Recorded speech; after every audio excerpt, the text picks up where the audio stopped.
announcement happening actually right now. We're a minute late. I'm going to hop over there. I'm going to screen share, drop a hello, say a comment, say what's up in this video. Here we are. Let's make sure we're live. Okay. It's not ready yet.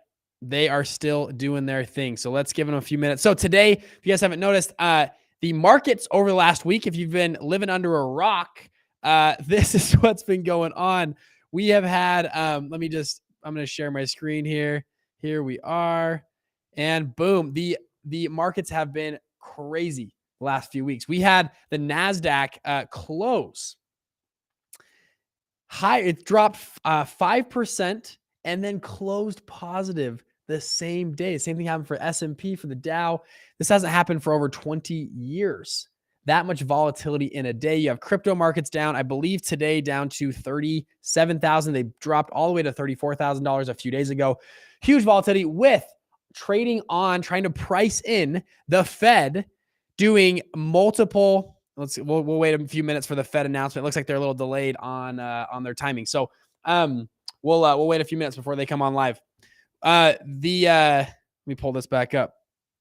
Here we are live. I'm gonna go full screen here. Cool. So this is all trading on a paper and minutes that were released of a private meeting the Fed had on that they were planning to do more interest rate hikes than previously disclosed on their last meeting. Now, that was meeting notes. This is the first time we're going to hear from Jerome Powell publicly as a statement from the Fed since then. So anyways, that's where we're at. And a lot of the markets have seen this volatility based on the fact that they believe the Fed is going to raise rates 4 times this year. Looks like they're still just running propaganda for the Federal Reserve on online here. We'll make sure we're looking good here. Pull over. Yeah, they're just still running all their ads. So all right, whatever. We'll let them run for a minute. So that's what we're happening right now. Today is the first announcement. We're going to stream it live here in a few minutes when they launch. Let me pull it up. And I thought it was they're either late or I'm late. I don't think I'm late. Yeah, they should be having their meeting right now. So they are. Yeah, they're just delaying with these ads for a few minutes. So we'll let them delay on.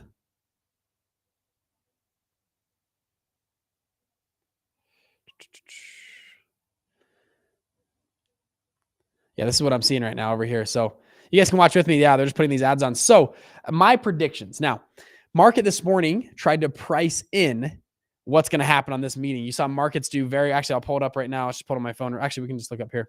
We'll just head over. We'll do something simple. We'll hit Yahoo Finance real quick. Nothing too crazy. A lot of gains in the markets. A lot of recovery happening across the board based on this Fed announcements. Since March, they're anyways, yeah, we're all seeing it here. So let's look here.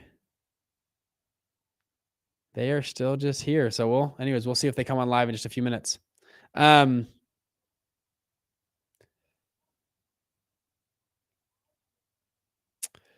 They're going to keep rates below 0.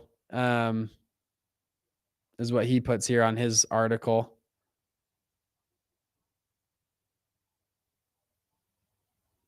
Are we late? Did they already announce it? Soon be. I thought we were at 2 p.m. Let me make sure we're at the right time here. Let's refresh this. We're on the Fed website. Watch live January 26th at 2:30 p.m. ET. Oh, okay. That means we got 25 minutes. They changed the time on me.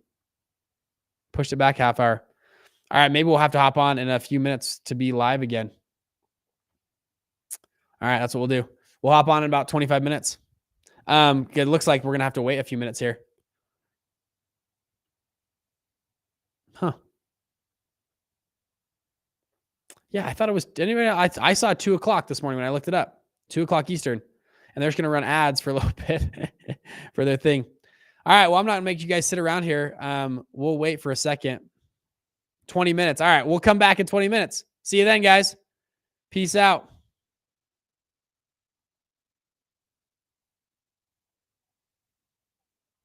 Yeah, I think they changed it. I'll stay on for a second. I'll answer. You guys got questions? I'll stay on for a second. What do you guys got? Propaganda. Hey, what's up? Good to see you guys.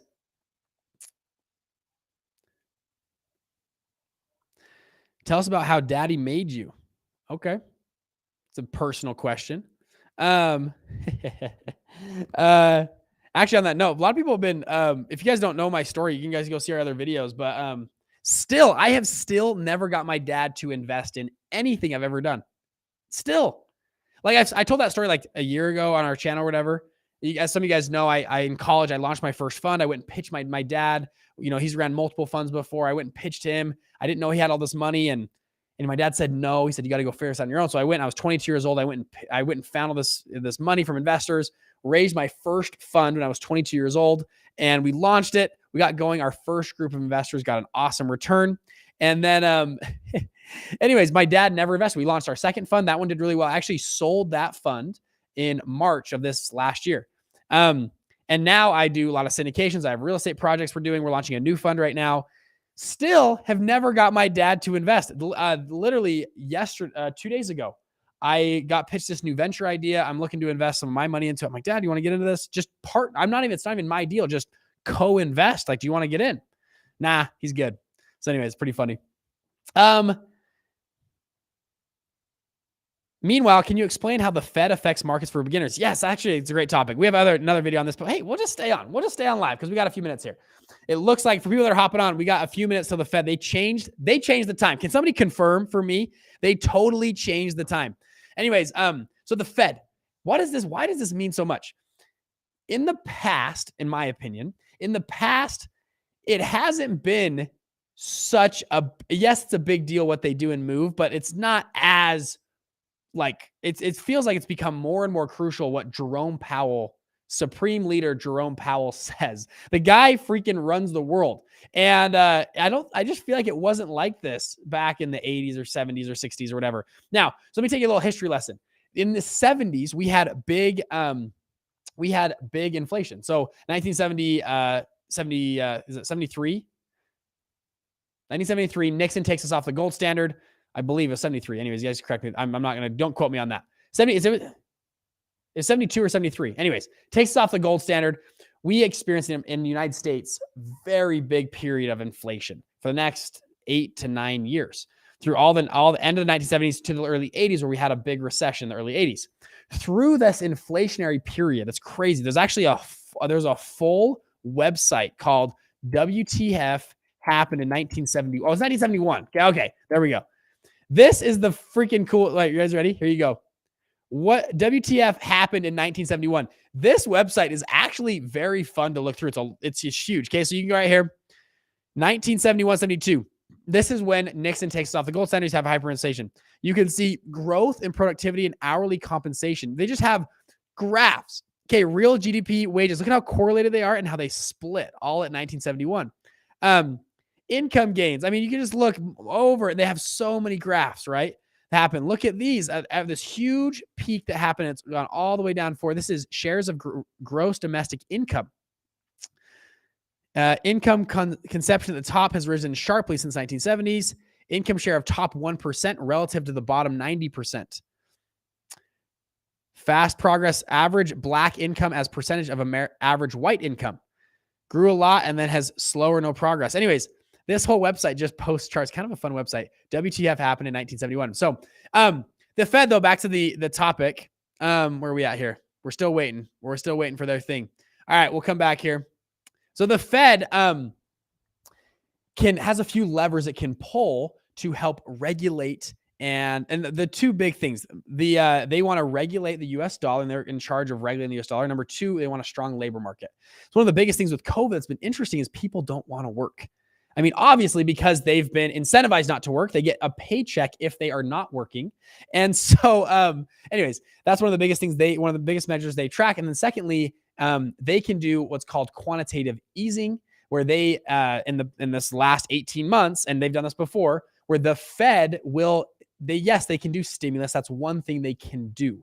They also can do a number of other things. One of those things is buying treasuries. So they actually can buy treasuries, which they take the treasuries in and they inject cash in the markets.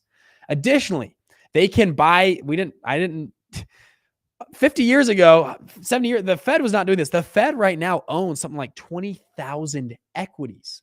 The Fed has been buying equities. And if you don't know, that's stocks. They're buying Apple, they're buying Google, they're buying Amazon. They are buying and injecting cash into these markets. It's crazy that the Fed has over 20,000 equities. I believe the Fed's balance sheet is all the way up to $8 trillion, which is just crazy, right? After 2007, 2008 market crash, they injected a lot of money, a lot of stimulus. And the Fed balance sheet, I believe, went up to, it was $3 trillion. And they kind of said, hey, this is the top. We're going to taper back. We're going to, pull back on this. We've got a large balance sheet. We want to, ease it out. Well, today we're at like $8 trillion balance sheet. I mean, it's just crazy. The what they have done. And I mean, they came out last Fed meeting. The Fed came out and said, hey, we are going to now taper back. So what that means is they're going to do a few things. Right now, interest rates are pretty much at zero. You can borrow from the Fed for pretty much zero money, for free money. Now, who borrows from the Fed? It's only the top, biggest, baddest institutions on the planet can borrow from actual Fed. They have a Fed's funds rate that they track. That goes to a bank, and then banks will then lend that out to a mortgage company, and then mortgage company will then give you a mortgage loan of 2.5% or 3% or 3.5%, whatever it is. That's what affects that's how it affects you. Okay. The interest rate on your home. Let's talk about real estate for a second. This is an obvious example. So the Fed puts rates lower. You guys saw your rates for homes went lower. Most people buy homes, not based on the price, but based on their monthly payment. I can, whatever my mortgage payment is, whatever I can afford, which I think is a terrible way to buy a home or buy real estate, but a lot of Americans do this, buy it off of a monthly payment. What can I afford per monthly payment per my paycheck, which I think is a terrible way to, your personal finance. Anyways, they have rates at lower. If they raise rates, all adjustable rate mortgages then get raised. And that directly affects the price of real estate markets, because the people on the margin, if the rates go from 3% to 3.5, all of a sudden their mortgage payment was going to be $3,000 a month. And now it's 38, whatever the math is, let's call it $3,800 a month or whatever it is. They go, well, I don't know if I can afford that anymore. I don't want to buy anymore. And then if they raise it even more, it hits the people on the margin, and less people can price in what they're going to buy. And so that's a direct example. And that's how the real estate market would then slow down. You have buyers and sellers, supply and demand curves. You have a real estate that starts to have less demand for, hence prices will come down. Now, and by the way, for people that are hopping on, they have moved the time. It's now at 2:30. Let me just share my screen again. This is the Fed page here, 2:30 p.m. So we have about 15 minutes till they come on live, but we're going to talk for a few minutes, answer questions. So anyways, they can do a few different levers. They've signaled last time they are going to stop buying as many treasuries. They're going to slow it way down. It's one of their levers. They're going to slow down buying treasuries, injecting cash in the markets. That was one of their big levers. And then they also talked about they were going to raise rates multiple times this year. In their last thing, they signaled that they would raise them 4 times. I believe they would raise them maybe a quarter, so 0.25% potentially each time. You've seen the volatility in markets. Anyways, I'm not going to speculate on we're going to hear in 15 minutes what they're doing to do. So I'm not going to tell you my predictions. I just think the Fed has their hands a little tied right now. You have a weak workforce. You have retail spending dropping pretty low right now. And you have economic output. That's what I'm trying to get to. Economic output is slowing and very down right now. It's not a good time to raise rates unless they want to put us into a tailspin. So, all right. Okay. Other questions. Can investment fund be used for any business? Most businesses can use a fund. It's kind of a unique way to use funds. So, and by the way, if people are listening, we're waiting just a few minutes. They're coming on live in 15 minutes. So we're answering questions. Drop your questions in the chat if you have them. So let me give you a few examples. Now, typically investment funds are used to go buy, like we have a fund that goes and buys real estate. We have a fund that goes and buys stocks or does options, a hedge fund. We have a private equity fund that goes and buys and sells businesses. Let me give you a few examples of kind of alternative funds. We have a guy in our group, runs one of the largest hydrogen facilities on planet Earth and one of the largest, and actually I think the largest in the United States. He wanted to raise capital to open up new plants instead of doing the Shark Tank model where you say, okay, we're going to raise $40 million. We're going to give away 20% of our company at this evaluation. It's a typical way most people raise money. What he did and what we advised him to do was set up a sidecar fund. He set up a fund separate to his business. That fund could do a number of things. That fund could give them a line of credit or loan to his business to grow. It could actually buy and take shares of his company with an exit clause so that they can be taken out later. You can refinance your investors out of your business and give them still a handsome return. And I think that's what he ended up doing. We have another group, investment fund. I won't tell you the name of the brand of the business, just keep it confidential, but they have a store at a location. They do very well around the United States. They want to buy up their competitors. They launched a fund separate of their business to go and buy up all the other brands of their competitors. Pretty cool. And those investors get paid directly on the performance of those brands. The original founder gets to keep all the equity of his company. He's not giving up 30% of a company, but he just set up a new entity that raises money as a fund with investors. They go buy those companies. So yes, you can do it. And that's a pretty cool way to scale your business. All right. Any good suggestions on getting good internships? Yeah. Good questions from, as well. So questions for internships. Now I actually had a kid in my office yesterday, awesome guy, asking about college and how to grow his career and all that kind of stuff. My biggest suggestion to him was get high quality experience / internships. I'll give you my college route.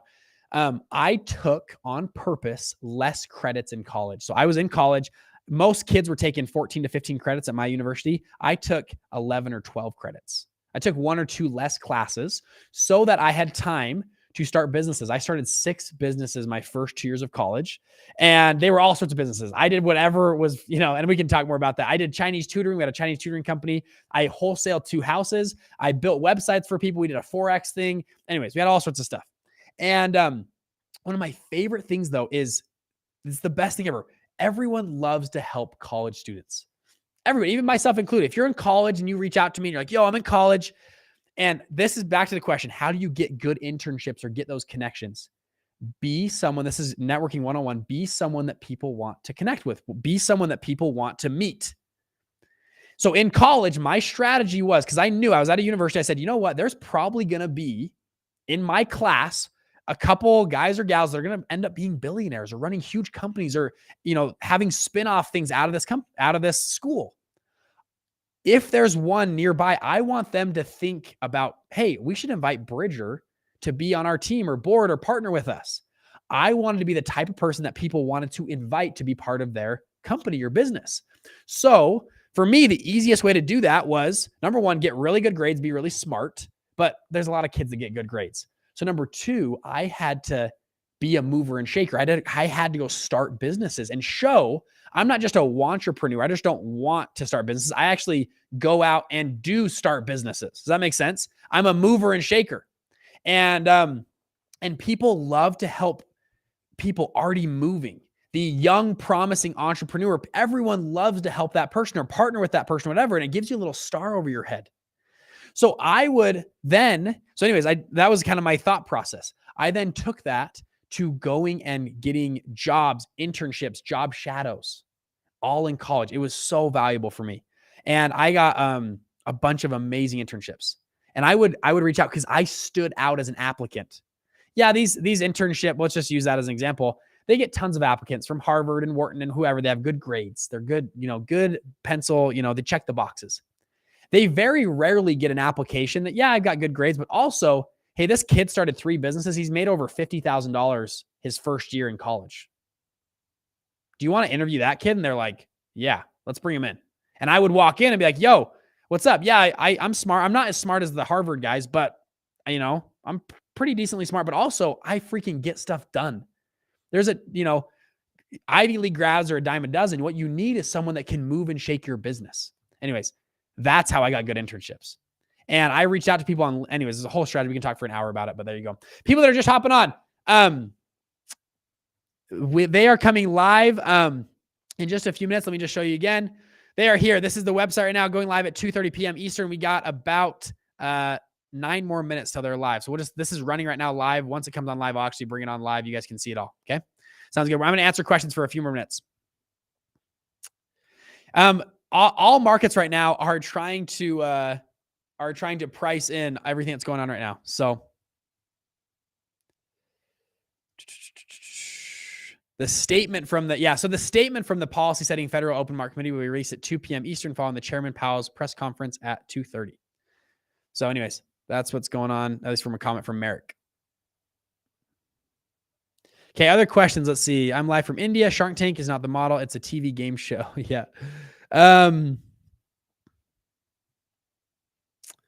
Okay. I'm sorry, it's over.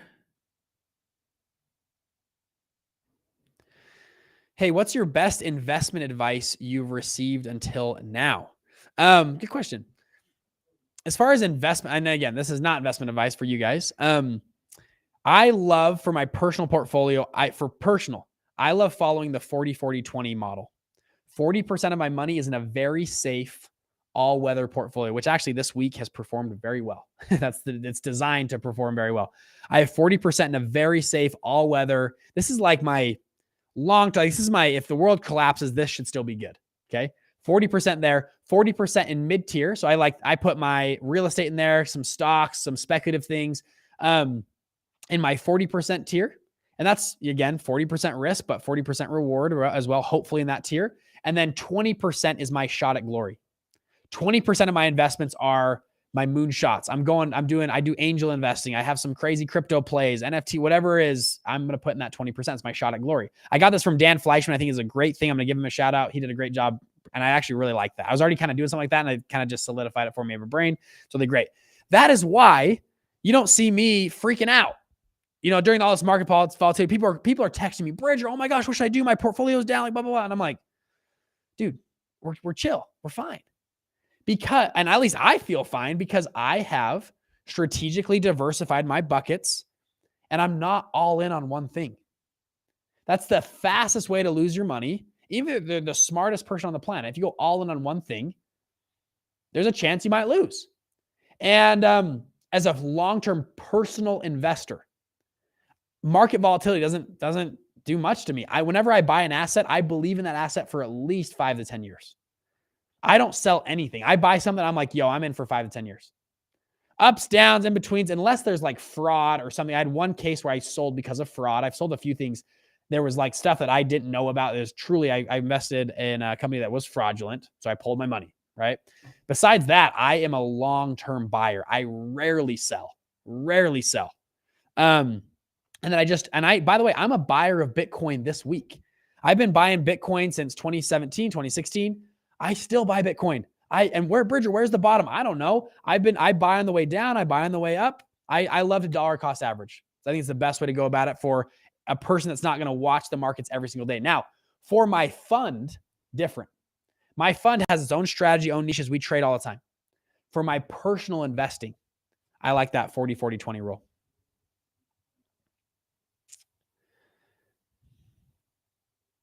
What are your thoughts on internship versus working in your desired industry? Maybe not specific field. Now it depends where you're at. I like internships because everyone wants to help the intern. You get access to exclusive things from being an intern. As an intern, I would show up to a place and I was like, yo, I'm here to learn. I want to learn a lot of different things. Anyways, they usually do special things for interns versus just working somewhere. I like that model. And also it gives you the chance to date and shop around. I was dating industries and careers for 2 or 3 years in college. I would date, I literally like going on a date, I'd date a company or an industry. And as an intern, you get way different things versus like, hey, I'm going to get a job in this industry for 3 years. It's a slower way to process and date through a lot of these different things you want to try out. So there you go. So anyways, that's my thoughts on internship. And then by the way, my thought whenever I was an intern, I would hop into that business and I'd walk in day one. I was like, all right, I'm going to own a company just like this one day with thousands of employees. So what do I need to learn right now as an intern that will make me a better manager or company owner of a company like this one day? That was my mindset. Most kids go to an internship like, oh man, I hope they give me the job. I hope I learn something. It's like, no, I walked in there like, yo, all right, I need to learn a lot of things right now because I'm going to be running a company like this one day. It's a different mindset. And I would go in there and I'd sit down and I had a schedule of people I wanted to meet. So I would set up I had a goal every lunch. I was going to take someone new to lunch every day. So I would walk in and again, everyone wants to help the intern. So I'd ask, hey, managing director or whatever partner, you want to go to lunch on Thursday? I'm an intern. I'd love to interview you and hear about your career. And people love to brag to the intern. People love to like, as I said, great, let's do a lunch. And I went to lunch with more people than anybody. I use that totally as networking. And I really asked them high level questions of, because in the back of my brain, I'm like, I'm going to run a company like this one day. I need to know how they're thinking about things and what they're running and all that kind of stuff. I'm a big believer in that. I think it's a good way to go about it. And I stood out like crazy. I was offered the job over. I was an intern with another Harvard guy and I can't remember the other guy, what school they were from. Smart dudes. And I went to BYU, which is kind of a mid-tier school. I was offered the job over them because I stood out like crazy. Because I was an entrepreneur. I had started multiple businesses. And when I showed up to the job, I was very intentional about everything I was doing and learning. And I asked a lot of informed questions. And I would walk in and I would talk. Anyways, there you go. I won't go on about this. You guys have been asking too much, but that's my thought there. Okay. Other question. So you're a chef with a catering restaurant. How would you have used IFS? So you were a chef with a catering or a restaurant. Yeah. So we have a restaurant chain right now in our group that they buy up their competitors. Yeah. There you go. Dan is the man. People saying they're going to raise taxes and interest rates. Yeah. The stock market, everyone's trying to price in what they think is going to happen and what's going to happen here. Let me pull up my screen here. We are a few minutes away here. Let me just refresh, make sure we're good. We'll hit play on here. Yeah, they're just playing a little music. We can read their statement though here, but they're going to do, so they just released, here it is. They just released a few minutes ago and then he's going to come live. Okay, there we go. He's going to come live in a few minutes. Indicators of economic activity have continued to strengthen sectors. Anyways, I love all the language they have in here. Continues to depend on our course of the virus, progress on vaccinations.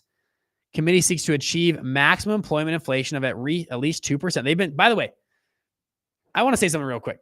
The Fed tells you exactly what they're doing. It's not like it's this big mystery. It's not like they're not like, we're going to do, like, sometimes they've had a change of action. This has happened in 2018 going into 2019. They said they were going to raise rates 3 times. They ended up lowering rates.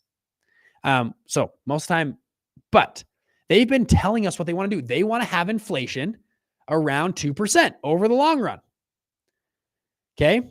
So they said the committee decided to keep the target rate for federal funds at 0 to 4% with inflation well above 2% and a strong labor market. The committee expects it will soon be appropriate to raise the target rate for the federal funds. The committee decided to continue to reduce the monthly pace of net asset purchases, bringing them to the end in early March.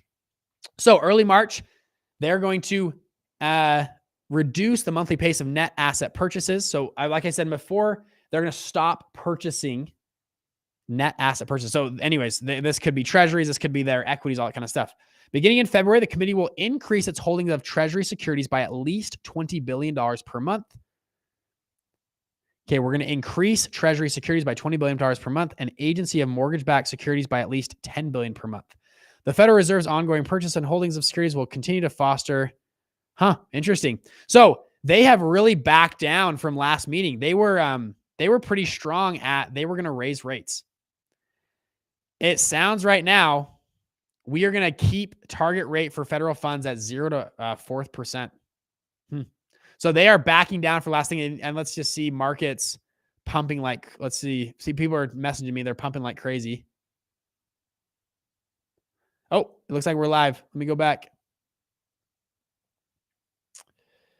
Let's watch. Here we are.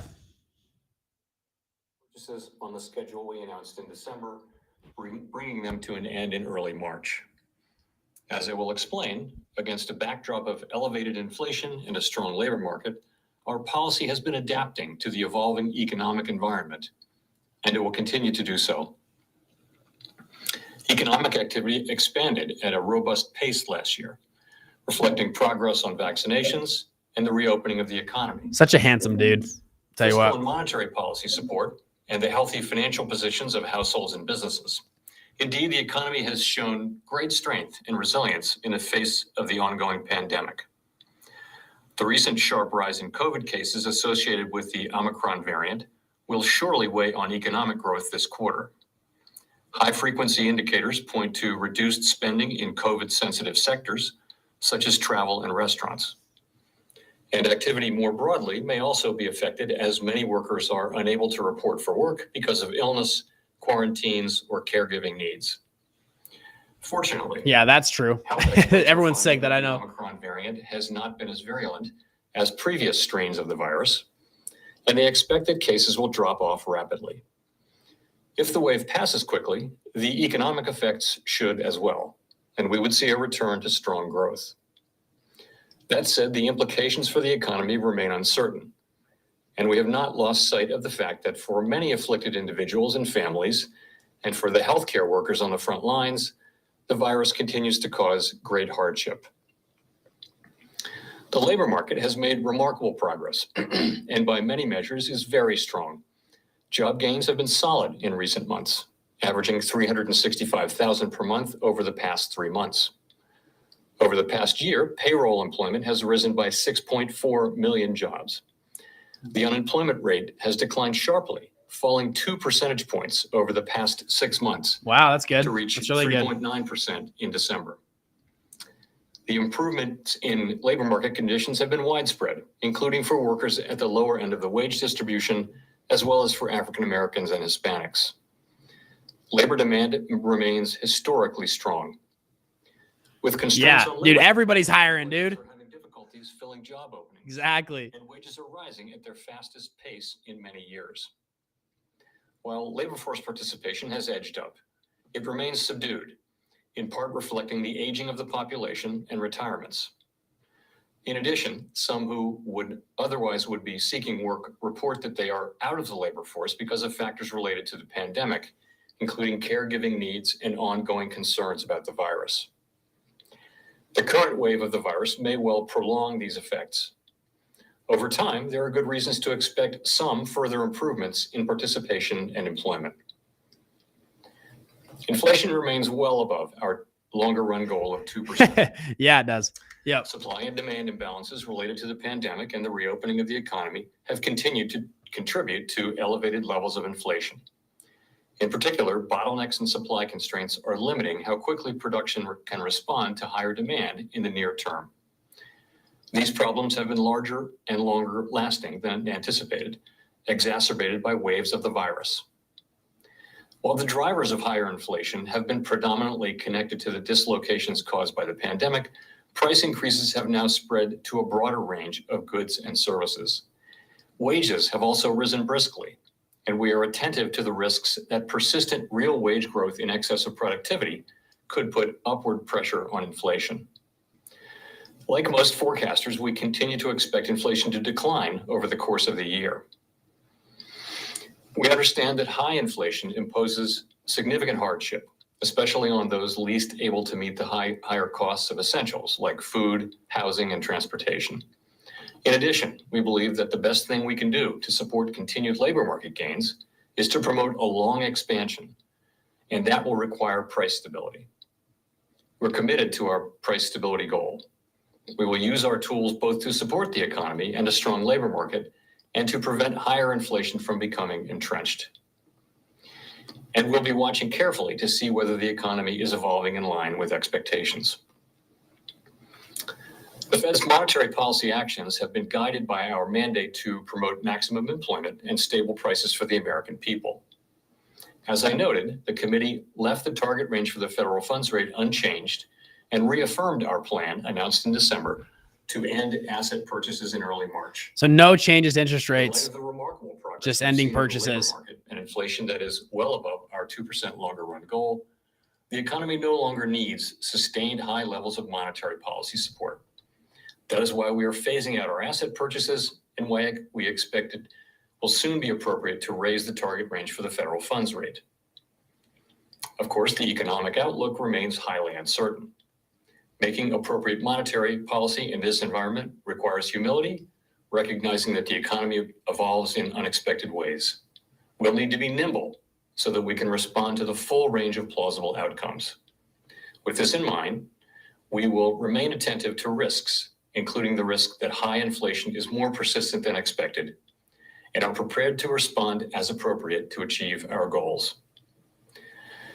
To provide greater clarity about our approach for reducing the size of the Federal Reserve's balance sheet, today the committee issued a set of principles that will provide a foundation for our future decisions.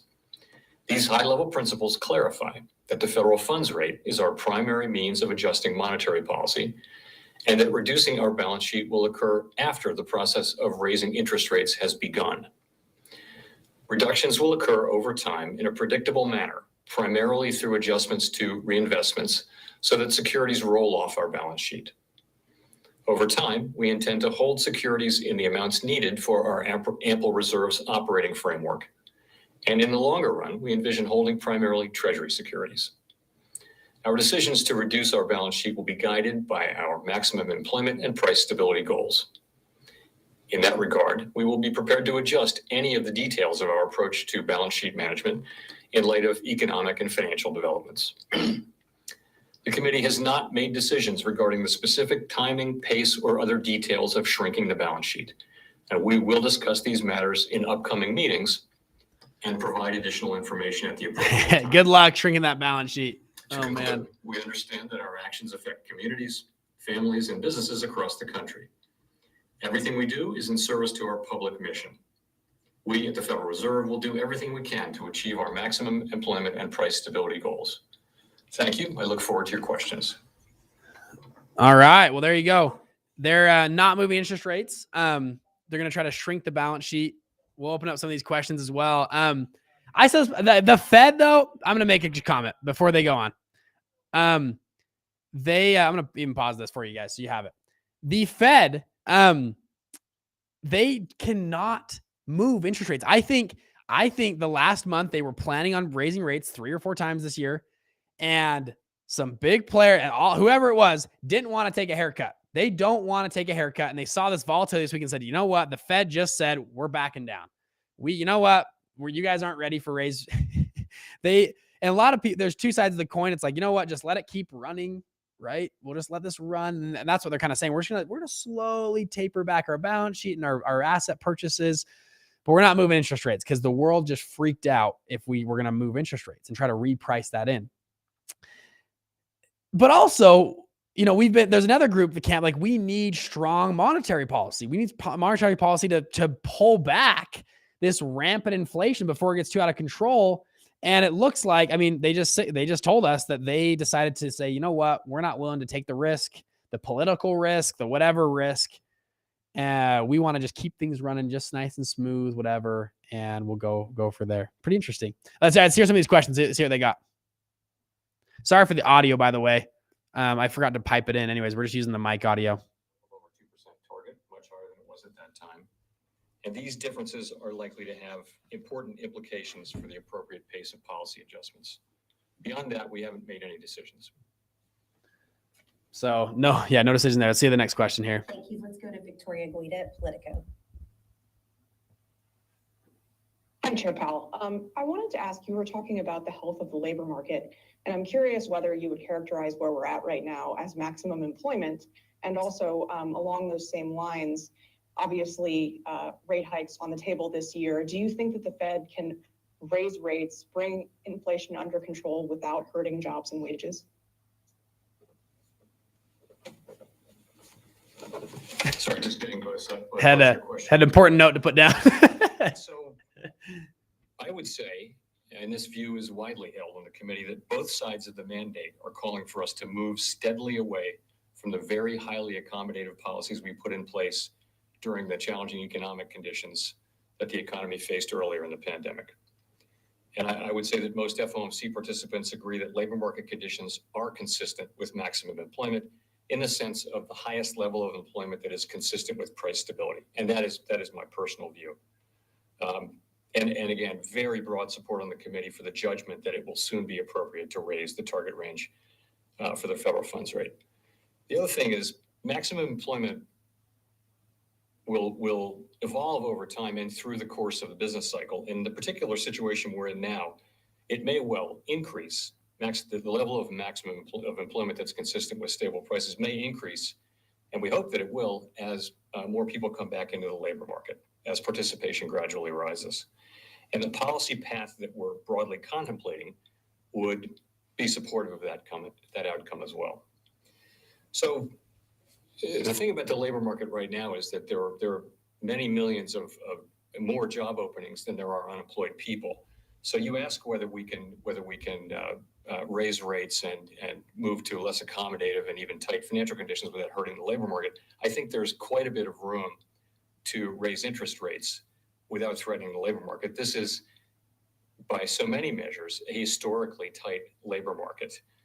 Record levels of job openings, of quits. Wages are moving up at the highest pace they have in decades. Yeah, spot on. Surveys of workers, they find jobs plentiful. Look at surveys of companies. Everyone's hiring right now. Everyone's hiring. Are at levels really that we haven't seen in a long time, and in some cases ever. So this is a very, very strong labor. I think what's happening, John, I'm going to make a comment. I'm going to pause Jerome Powell. We are moving to what I call the gig economy, and people are it's hard for them to track unemployed people. I think the unemployment is much less than they're reporting. I believe a lot of people are doing Uber, Lyft, they're selling NFT, they're doing something entrepreneurial, and they are counted as unemployed or in that labor statistic. But in reality, they're making money some way, shape, or form. And so I think there's this discrepancy on the reporting versus what's actually going on, because there are droves of people quitting their jobs, starting their own thing. And there are so many job openings. It's insane. People are looking for talent everywhere. It's just, anyways, it's crazy. For inflation to come down, we do realize that the timing and pace of that are highly uncertain, and that inflation has persisted longer than we thought. And of course, we're prepared to use our tools to assure that higher inflation does not become entrenched. Thank you. Let's go to Nick Timrose of the Wall Street Journal. Good afternoon, All right. Joe. Nick Timrose of the Wall Street Journal. See what Nick's got to say. I have a couple of questions on the balance sheet. By the way, he's actually okay. But do these journalists, like half of them, their hair isn't done. They're not wearing something nice. They're in this crappy looking home office. Like, dude, you're talking to the freaking chair, Jerome Powell. And you're like, anyways, this happened last time. The last girl was on. Like, what was that? Get a set up a little bit of lighting. Like, come on. Like, what are we? You're asking, anyways, just funny. Anyways, well, listen to this thing. Discussion, as you know, at the last meeting, an introductory discussion of the balance sheet and a teeing up of the issues. At this meeting, we've gone through and carefully put together a set of principles at a high level, and those are meant to guide the actual decisions we'll make about the pace and about all of the questions that you're asking. And I expect that this process will be something that we spend time on in coming meetings. I can't tell you how many, I can't tell you how long it will take, and then, at the appropriate time, we'll provide additional information. So the last cycle when we went through balance sheet issues, we did find that over the course of 2 or 3 meetings, for example, we did come to interesting and better answers, we thought. So we're just in that process now, and at the next meeting, we'll be turning to more of the details that you're asking about. I would say this: the balance sheet is much bigger. It has a shorter duration than the last time, and the economy is much stronger, and inflation is much higher. So, and I think that leads you to, and I've said this, being willing to move sooner than we did in the last time, and also perhaps faster. But beyond that, it's really not appropriate for me to speculate exactly what that would be. But I would point you to principle number one, which is the committee views changes in the target rate for the federal funds rate as its primary means of adjusting the stance of monetary policy. So we do want the federal funds rate. We want to operationalize that, and we want the balance sheet to be declining in a predictable manner, and we want it to be declining primarily by adjusting reinvestments. Yeah, well, and it's funny, we talked about this earlier. The last big Great Recession in 2008, 2009, they wanted to taper back the balance sheet. They never did. The balance sheet was, I think it was around $3 trillion. They were like, oh yeah, we'll get it back to 1 trillion or 1.5 trillion. They never did. And now it's up to I think it's 8 or 9 trillion total balance sheet. And he's saying right here, I think we're going to bring it back. I personally don't think they can. I don't think they will. It takes very strong, like he actually, in his own words, Jerome Powell said, very strong monetary policy to do so. And I just think markets, without collapsing the global financial system, you can't do it. All right, I guess I'm not pausing correctly because it's just live. So anyway, sorry, I won't stop doing that, or we'll just turn it off. Rate increases affect financial conditions and hence economic conditions. Balance sheet is still a relatively new thing for the markets and for us, so we're less certain about that. So again, I think the pattern we'll follow is to arrive at a timing and a pace and composition and all those things, and then announce that with advance notice, and it will start in the background, and we'll look to have that just running. So really, I'm gonna come back here for a minute. Really, they got not a lot to say. I mean, like, it's kind of like, hey, we're gonna try to move things in the right direction. We're not gonna really say anything definitive right now. We're gonna, we hope that the Fed funds rate is the way that we move things, and that's it. Like, that's what we're saying. There's not a lot going on. And he's not giving us very much direction on what they're trying to do. Actually, it seems like they've pulled back from last meeting. Last meeting, they were very strong. Like, hey, we're going to have 3 rate increases next year. It sounds like they've pulled back from that very strong. And they're saying, you know what? We don't really know. Now, if I was Jerome Powell, something that I would potentially do is something different than we've done in the past. They could still secretly be planning to do rate hikes. Like he kind of signaled, yeah, we want to change that funds rate, but not telling people when it's going to happen. They could, because the markets are so reactive to just the news of a change, that it's like, hey, we don't want the change to happen yet. If we're going to do a change in March or in June, let's just do the change on that day. That would be new. That's kind of out of left field. They typically tell you well in advance, but markets are so volatile on the news of the Fed right now that they're saying, you know what, we're going to take that away from people. We're not going to trade the news anymore, and we're just going to do it. That could be something that happens. All right, people ask me, what does this all mean for Dogecoin? What does it mean for Bitcoin? Job losses are the highest percent. Yeah, dude, job market is insane. There are so many job openings. The gig economy is incredible. It's insane. You can find work. That's not the problem. So I think that he happy he addressed that. He just said, guys, labor is not it's not a concern right now, really. It's pretty standard and good right now. All right. Okay. Crypto people, a lot of people ask me, let's look at Bitcoin right now. BTC, let's just pull it up. Let's see what Bitcoin's doing right now. Here we go. Okay, Bitcoin at 37.6 had a nice little morning. Pretty volatile around the Fed announcement right here. I'm not going to tell you my, crypto is so volatile. It's really, really fun. I love crypto. I have quite a few Bitcoins, and we actually are launching a crypto fund here very soon to play in the market. I think it's awesome. I'm a long-term believer in Bitcoin.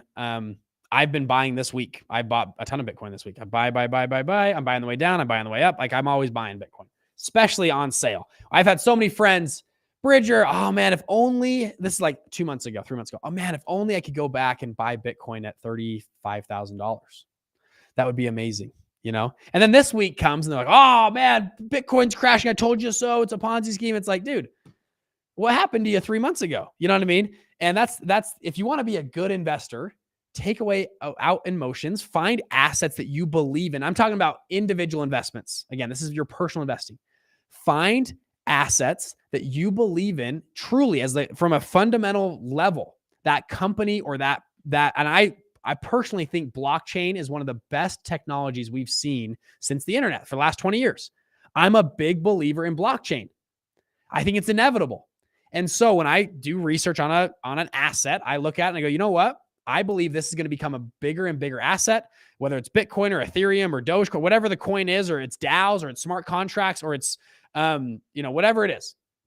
I believe in this thing for long term. I believe that this isn't going away anytime soon. I'm going to buy. And hey, right now is a decent correction. Yeah, I'll buy that through that correction.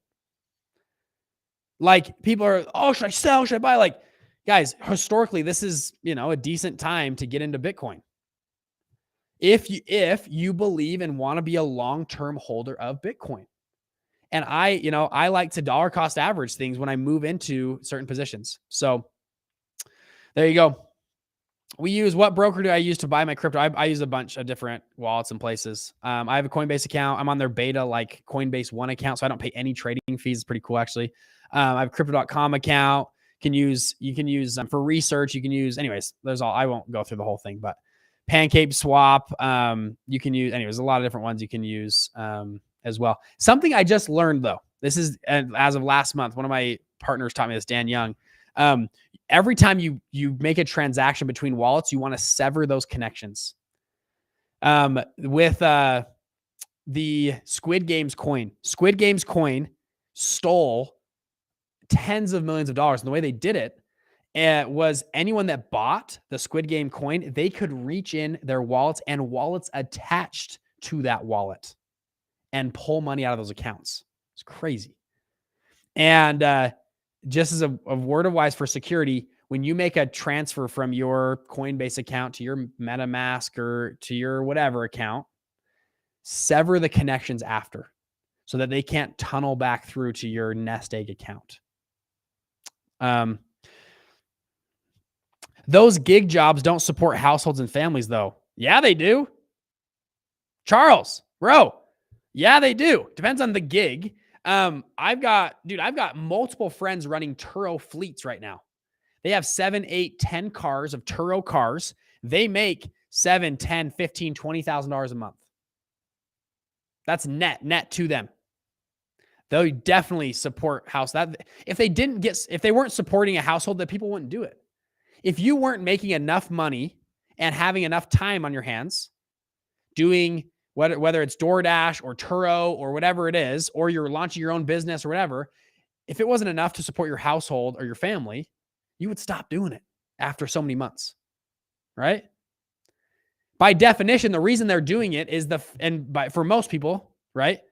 They are doing it to support their family and household, or believe that in a short period of time, it will support their household or family. So no, they don't have assets then. They don't, no. People that, yes, they might have savings that they're living on while they're transitioning, 100%. There's definitely loss in transition. But people that are, if I'm saying, I'm going to quit my job and go do this thing full time. As a sane, rational person, that thing still needs to support me as my family and my household. And maybe there's a transition time, or I'm banking on the next few months it will, right? Dude, I have a friend. She runs a Facebook group. They have it's called Mommy Deal Finder. She drops freaking links of deals on Amazon. In that, she gets an affiliate commission on all of them. Makes tons of money doing it. I have a buddy. He makes over $1 million a year running a Facebook group. Anyways, it's crazy. You can, 100%, Eric. Yeah. You lease a house and then you Airbnb it. It's there's so many of these little small gig things that people are doing that are these inefficiencies in the market that they're fitting. I have guys that buy UPS and Amazon fulfillment routes. Did you know that you could buy fulfillment routes? Yeah. The labor market is crazy. What does this mean for Dogecoin? You got Elon Musk pumping Dogecoin this week with McDonald's. Charles, please type your disagreement in the chat. I'd love to see your disagreement. Let's hear it. There you go. Put your disagreement in the chat. Let's see your argument. Now, yes, there are some people that do Lyft or Uber and they make an okay living. Or if they're not making a living in a high, they have to, they're living in downtown LA. Maybe they're going to start moving to the suburbs or moving to a low-cost state, which has happened in droves. We have the largest human migration happening in the history of the world. People are moving from urban areas to rural areas like crazy and they're moving traditionally right now from blue states and high tax states to low tax states, which are red states, like crazy. Anyways, it's awesome. And people are doing because that's how economics works. Economics finds the inefficiency. If you go for a supply and demand curve on anything, right? Whether it's, they will find the inefficiencies. If you are being, as a rational person, you're going to do what's in your best interest for yourself, right? So by definition, if you left your job to do something else, you, by definition, believed that was in your best interest.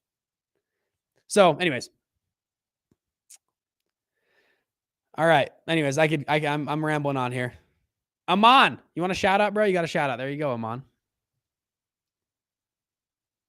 But hey, I'm open to disagreements. Just type them in the chat. I'd love to hear your disagreements. All right. Okay. So Fed has backed down a lot. We're seeing all markets pump right now. Let me share my screen here. S&P actually leveled off a little bit. You got the Russell, NASDAQ. Dow's actually down today still. I still wonder, and gold took a dive. Dude, gold is just the worst, man. Gold has not moved. So silver taking a dive. 10-year Bitcoin's gone up, dollar today or percent today. Anyways, there you go. You guys have heard it here first. So thank you all so much. By the way, oh shoot, I freaking I got to get a better setup for that. If you haven't come yet, Fund Launch Live is happening April 28th, 29th, 30th. We're getting fund managers in from all over the world. And we have a 1,000-person event in Las Vegas. We just announced a new speaker today. Aaron Wagner runs a $100 million fund, has over 100 restaurants, 1,000 employees. We have another speaker, runs a $60 million crypto fund. This week, we're announcing more. We have about 15. I haven't announced them yet. I'm still announcing them. We got about 15 speakers that are lined up that are incredible. You guys are going to want to come. If you haven't yet, it's fundlaunchlive.com. The link is below. Go grab a ticket. Tickets are actually selling out. We are almost sold out of VIP. Then after that, it's only general admission. We will be sold out here in a few weeks. So anyways, if you want a ticket, if you want to come, feel free to come. It's going to be incredible. This is the first fund manager event like this in the world. We've rented a whole place. I've spent a ton of money on this event. It's going to be very fun. I'm kind of an event junkie. I love events. I love the immersion of events. I think I learned so much by going deep and going all in on in a few days versus like trying to do something like, kind of average over like a year. I like to go all in for 3 days and like learn something like crazy. That's the plan for Fund Launch Live. So April 28th, 29th, 30th in Las Vegas, fundlaunchlive.com. Click the link below. You guys can see the dates and all the stuff on there. Grab a ticket. It's gonna be pretty fun. There you go. Okay. You guys are awesome. Let's see. We got a bunch of questions just flew in. All right, here we go.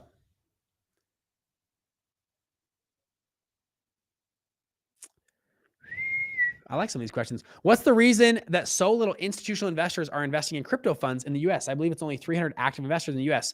Are they waiting for some kind of regulation?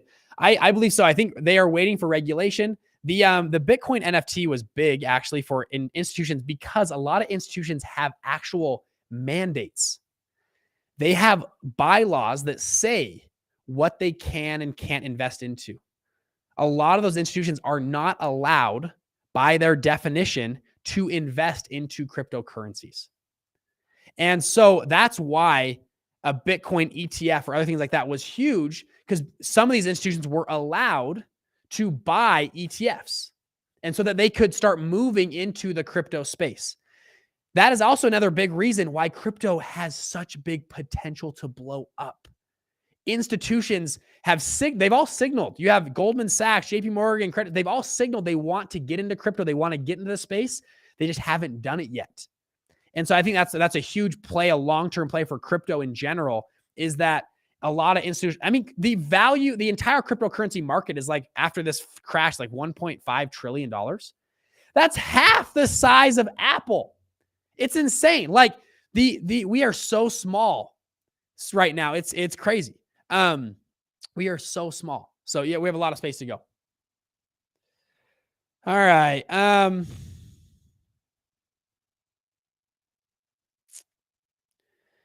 People are, okay, we're going back to the labor questions. Average people are not going to find the inefficiencies that Bridger is speaking of. No, they are. When you move, see, and in general, as a big picture of, you guys need to take economics 101, people. Freak. When you take a big picture, they find inefficiencies, but person by person. When you say you're working at a job and you say, you know what, I'm not going to wait tables anymore. I'm going to quit my job and I'm going to start creating NFTs because I can create an NFT and help people there. Or I'm going to start a Facebook group and drop affiliate links and help people. Here's a great example. My business partner's little brother, he's 17 years old. He runs a Discord channel. It's $50 a month to join, and they find shoes for people that want to buy certain shoes like Nikes and other cool shoes. He makes, at 17 years old, he makes $7,000 a month doing that in high school. Now, you might say that's not a big, no, he found an inefficiency in the market, and person by person does this. The same thing is with people moving from high tax states like California to Texas or Florida. They are literally saying, hey, California is inefficient for me to live. It's high cost of living. It's high taxes. It's better for me personally if my camera just died. If I move to, let me put a new battery in. If I move to a more efficient place like Texas or Florida, that's finding inefficiencies in the market. Does that make sense?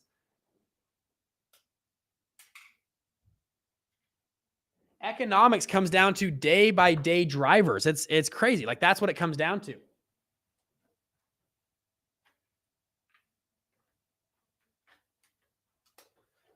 So you can see my camera can come back. Camera just died. Let's see if it comes. There it is. There we are.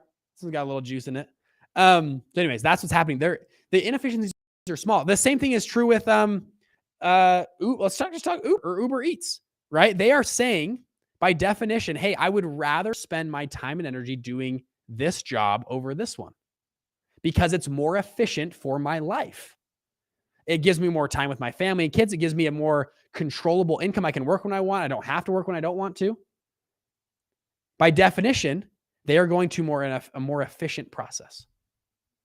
And person by person, it spells out inefficiencies like taxi cabs have now become inefficient. Because more people are choosing Uber and Lyft. Because why? I'm a person, I would rather call an Uber than a taxi because it's more efficient for me to do so. It's a little cheaper. I get to do it right on my phone. I got to grab them. They can show up. And also I'm supporting someone that's, helping out in the society. This is economics 101. This is why companies disrupt other companies and customers vote with their feet. People, the biggest vote you have is not the presidential election. It's how you vote with your dollars. You vote every day with what you spend your money on, whether you know it or not. You are voting, and you're also voting with your eyeballs. You vote with your attention. What you spend your attention on, because that's the currency nowadays. You vote. We all voted as a society. We voted that Netflix was more efficient than Blockbuster. We voted. You voted. I voted. That's what I'm talking about here. Same thing's happening with gig economy right now. People are voting with their things. All right, here we go.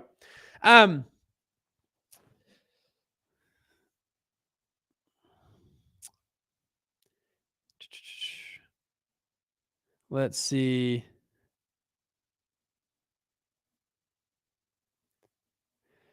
All right, let's see people on here. If daddy, okay, we got a bunch of people calling me a scam on here. All right, some scam people. Let's go. You guys obviously haven't heard my story at all. Never taken money from, and actually, I'm very open and transparent about it. The reason we started this program and channel was because I realized the uniqueness of my situation. So some of you guys know my story.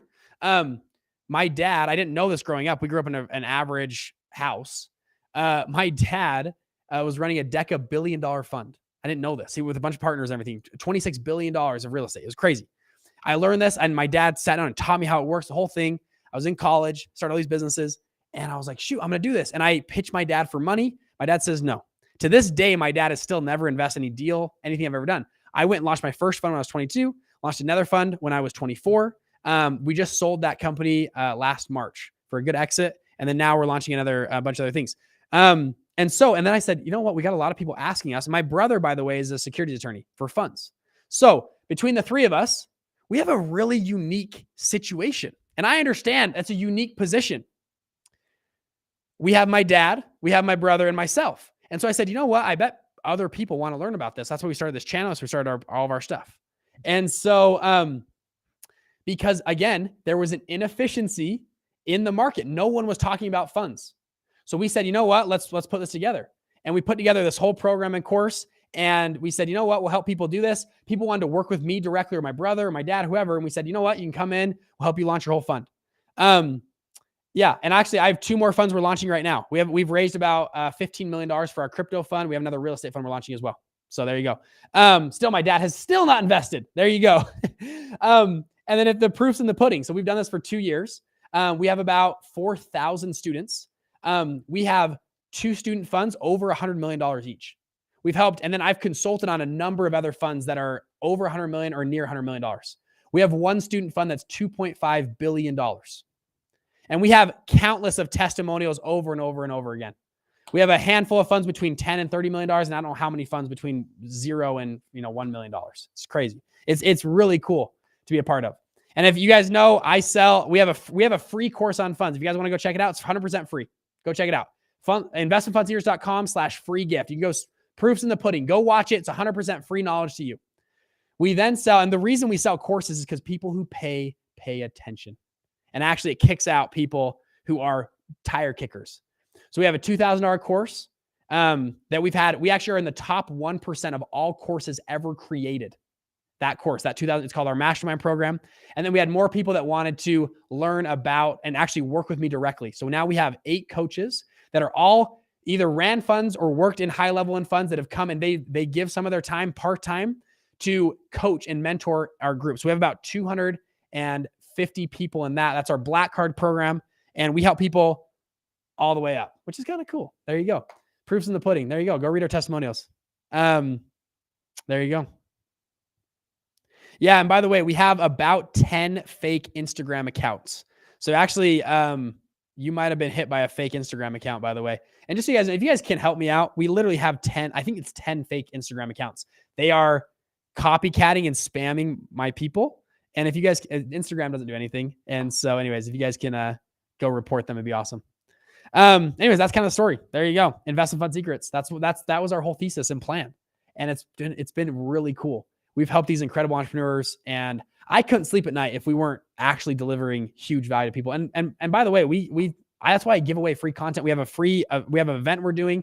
It's like, yo, come check us out. We're transparent. Come look under the hood. And most of the people that are like, oh, you can't, you're a scam. Usually, actually, the people that do it, number one, never have their face as their profile picture. Number one, it's pretty funny. And this is true across the board. Number two, never have ever run a company or anything before. And it's pretty interesting. The type of people, and that's the mentality they have. It's really interesting. Anyways, there you go. It's been actually really cool to be this we have this little corner of the internet that's been amazing to be a part of with Investment Fund Secrets. I've really loved it. Yeah, it's been really fun. All right.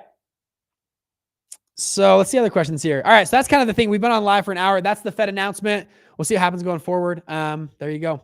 Thank you guys so much. We'll see you at Fund Launch Live. Click the link below if you guys want to come. It's going to be in-person event. It's going to be amazing. It's the first fund manager event of this type. And we can say it's the number one fund manager event in the world because it's the only fund manager event in the world. There you go. Yeah, it's going to be pretty fun. Okay. Thank you guys so much. Thank you all the people that are backing me up. And I see all these comments are awesome. You're the best, Bridger. I said people like arguing in the chat. It's awesome. I love it. Thank you guys. You guys know it's pretty fun. It's been pretty cool to be a part of. So thank you guys so much, and I'll see y'all later.